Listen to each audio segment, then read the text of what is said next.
तो अभी आपने ये देखा होगा कि जब से ये धुरंधर मूवी रिलीज हुआ है तब से दो चीज़ों की बातें हो रहा है। पहले ये है कि ये जो मूवी है वो बॉक्स ऑफिस में बहुत ज़्यादा कलेक्शन कर रहा है। दूसरी चीज़ ये है कि ये एक प्रोपागेंडा फिल्म है, ऐसा कुछ बात हो रहा है। मार्च 19 2026 को ये मूवी रिलीज होता है और उसके बाद बॉक्स ऑफिस में मासिव कलेक्शन करता है।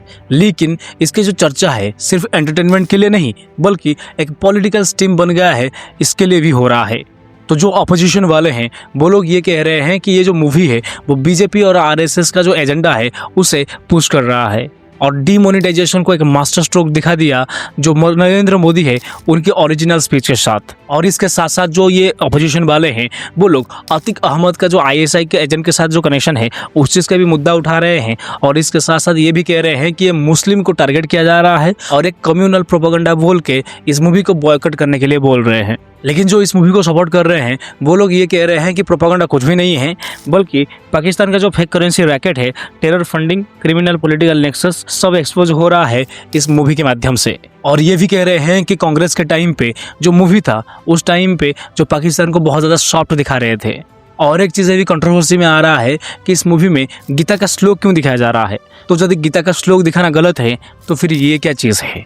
और इसके अलावा बजरंगी भाईजान मूवी में जब हीरो हनुमान जी को पूजा करता है तो कुछ नहीं होता है, लेकिन जैसे ही वो दरगाह में जाता है वैसे ही उसकी जो प्रॉब्लम है सब कुछ सॉल्व हो जाता है। और यदि हम लोग इस प्रोपागेंडा को कंसिडर करेंगे तो अनूप कपूर जो कि एक इंडियन एक्टर है उन्होंने ये चीज़ कहा था कि चक दे इंडिया में जिस कहानी को कंसिडर करके मूवी बनाया गया था उनका नाम था मीर रंजन नेगी जो कि एक हिंदू थे।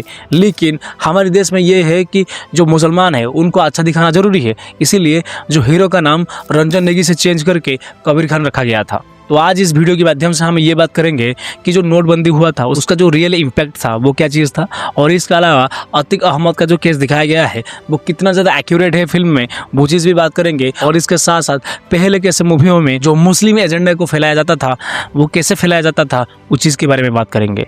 तो चलिए शुरू करते हैं। तो ये जो मूवी है वो आदित्य धार की डायरेक्शन में बनी है, जो डायरेक्टर पहले उरी जैसे मूवी को बना चुका है। तो ये जो मूवी है वो ऑलमोस्ट 3 घंटा 49 मिनट का है और इसमें जो हमजा यानी कि जो रणवीर सिंह है वो पाकिस्तान के कराची अंडरवर्ल्ड में घुस जाते हैं और आईएसआई के अगेंस्ट में स्पाई एजेंसी के तौर पर काम करते हैं। वो मेजर इकबाल जैसे विलियंस को टारगेट करता है और जो टेररिस्ट के नेटवर्क रहता है उसे तोड़ता है। और इस मूवी में जो रियल इंसिडेंट्स है उसको मिक्स किया गया है फिक्शनल के साथ। तो ऐसे ही 2 रियल इंसिडेंट इस मूवी के दौरान दिखा गया है, जैसे कि नोटबंदी और अतीक अहमद के बारे में। तो चलिए पहले हम बात करते हैं नोटबंदी यानी कि डीमोनेटाइजेशन के बारे में। तो इस मूवी में ये दिखा गया है कि जो डीमोनेटाइजेशन हुआ है वो 8 नवंबर 2016 को हुआ है और ये इसलिए हुआ है क्योंकि ये एक अल्टीमेट गेम चेंजर था move against Pakistan sponsored terror और फेक इंडियन करेंसी के खिलाफ में। तो स्टोरी के हिसाब से लश्कर-ए-तैयबा और आईएसआई जो है वो बहुत सारे जो मासिव जो फेक नोट्स है उस चीज़ को नेपाल बॉर्डर से इंडिया में भेजते थे और ये जो कैश है वो टेरर अटैक्स या फिर जो इंडिया में इलेक्शन हो रहा था उसमें फंड के लिए इस्तेमाल होता था। और ये जो ब्लैक मनी है वो आईएसआई से ही चलता था। तो फिर उसके बाद क्या होता है कि जो मोदी जी रहते हैं वो 1000 और 500 के जो नोट रहता है उसकी नोटबंदी कर देते हैं। तो जिसके चलते क्या होता है कि 60,000 करोड़ जो पाकिस्तान से नेपाल के थ्रू इंडिया में आने वाला था वो सब इनवैलिड हो जाता है। तो इस मूवी में जो ये डीमोनेटाइजेशन हुआ था तो इस चीज़ को ऐसे दिखाया गया था कि एक मास्टर स्ट्रोक था आईएसआई के अगेंस्ट में और उसके प्लान को बर्बाद करने के लिए। तो ये जो सीन था जिसमें ये दिखाया जा रहा था कि डीमोनेटाइजेशन हो रहा है इंडिया में आईएसआई की जो प्लान को रोकने के लिए, तो उस दौरान जो रियल स्पीच है मोदी की वो भी दिखाया जा रहा था। तो ये तो थी मूवी में जो चीज़ रीजन दिखा गया था कि जो डीमोनेटाइजेशन इंडिया में हुआ था।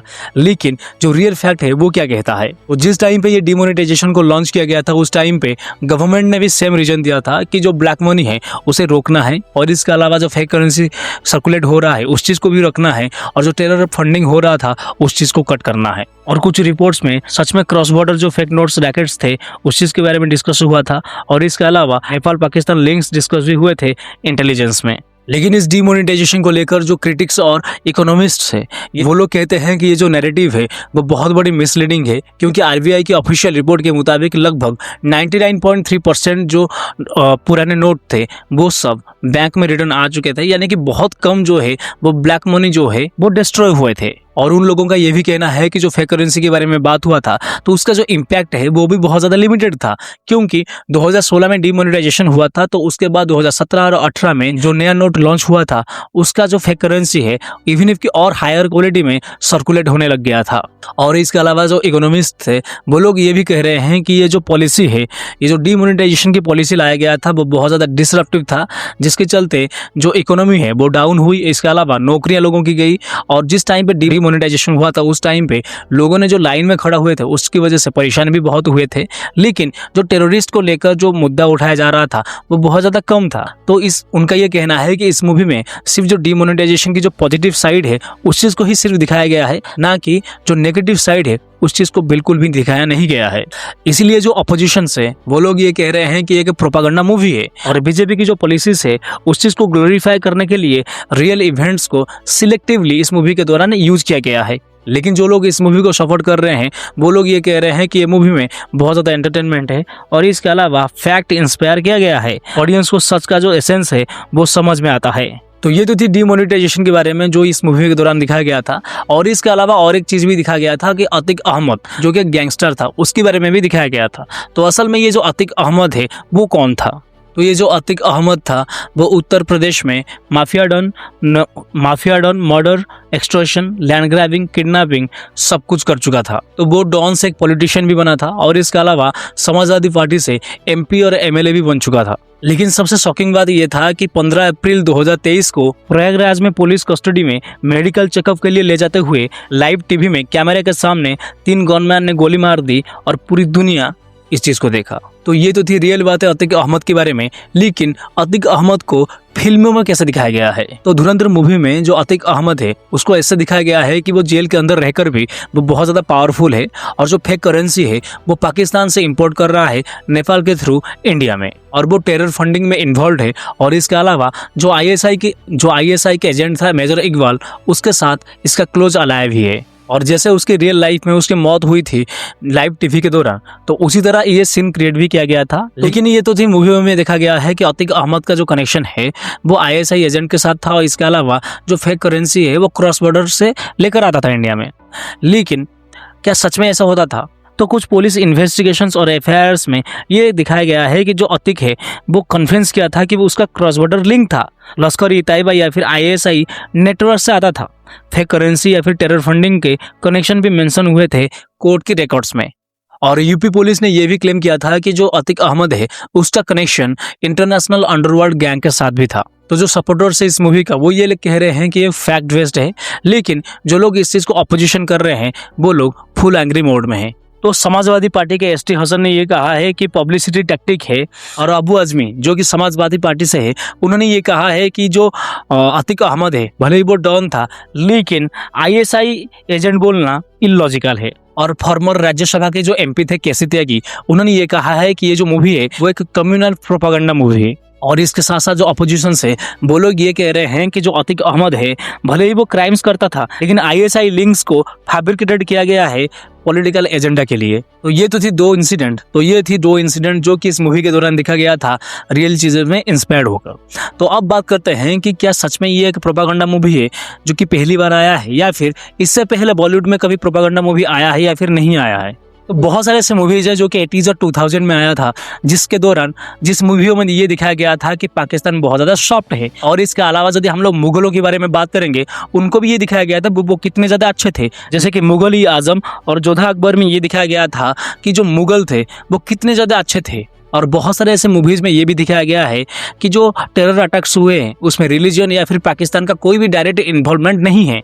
और इसके अलावा पुराने के टाइम पे ये भी क्लेम किया जा रहा है कि बहुत सारे ऐसे जो पैसा है वो अंडरवर्ल्ड से आता था बॉलीवुड में फिल्म बनाने के लिए, और इसमें ये दिखाने के लिए कि पाकिस्तान कितने ज़्यादा सॉफ्ट है।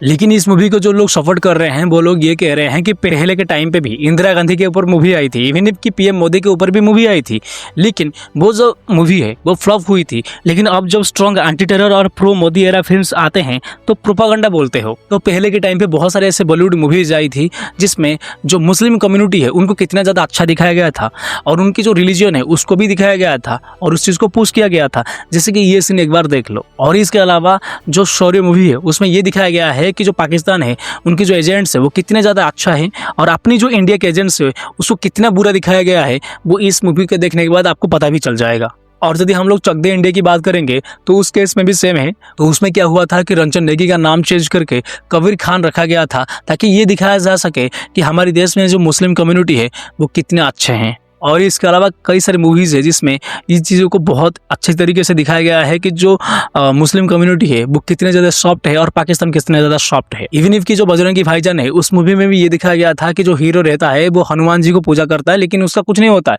लेकिन जैसे ही वो दरगाह में जाता है तो उसकी जो प्रॉब्लम है वो सॉल्व हो जाता है। तो कमेंट सेक्शन में ज़रूर बताइए कि ये एक प्रोपागेंडा मूवी है या फिर नहीं है।